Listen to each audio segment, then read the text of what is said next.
अथ श्रीसूक्तम्।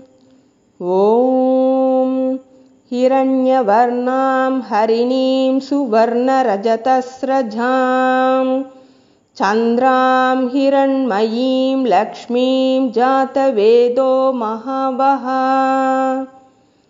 तां महावः जातवेदो लक्ष्मीमणपगामिनीं यस्यां हिरण्यं विन्देयं गामश्वं पुरुषानहम्।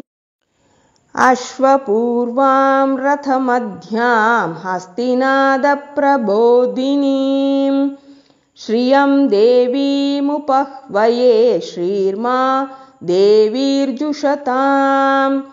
कां सोऽस्मितां हिरण्यप्राकाराभार्द्रां ज्वलन्तीं तृप्तां तर्पयन्तीं पद्मे स्थितां पद्मवर्णां तामिहोपह्वये श्रियम्।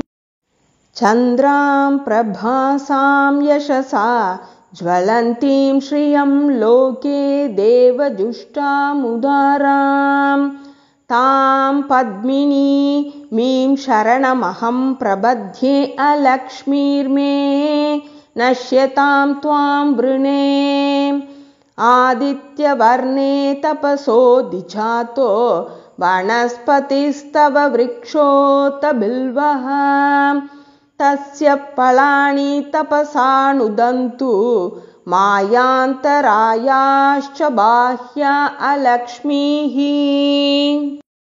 उपैतु मां देवसखः कीर्तिश्च मणिना सह प्रादुर्भूतोऽस्मि राष्ट्रे अस्मिन् कीर्तिमृद्धिं ददातु मे। क्षुत्पिपासामलां ज्येष्ठामलक्ष्मीं नाशयाम्यहम् अभूतिमसमृद्धिं च सर्वां निर्नुद मे गृहात्। गन्धद्वारां दुराधर्षां नित्यपुष्टां करीषिणीं ईश्वरीं सर्वभूतानां तामिहोपह्वये श्रियम्। मनसः काममाकूतिं वाचः सत्यमशीमहि पशूनां रूपमन्नस्य मयि श्रीश्रयतां यशः। कर्दमेन प्रजा भूता मयि सम्भवः कर्दभ श्रियं वासय मे कुले मातरं पद्ममालिनीम्। आपसृजन्तु स्निग्धानि चिक्लीतवसमे गृहे निच देवी मातरं श्रियं वासय मे कुले।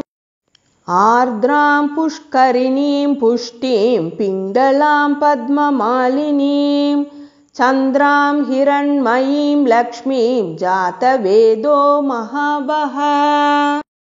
आर्द्रां यक्करिणी यष्टिं सुवर्णां हेममालिनीं सूर्यां हिरण्मयीं लक्ष्मीं जातवेदो महावः।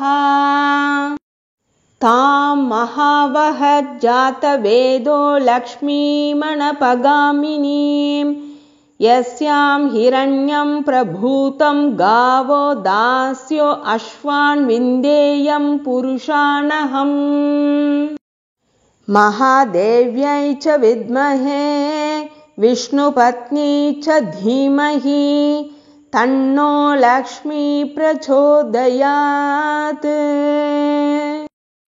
श्रीवर्चस्वमायुष्यमारोग्यमाविदात् शोभमानं महीयते धान्यं धनं पशुं बहुपुत्रलाभं शतसंवत्सरं दीर्घमायुः।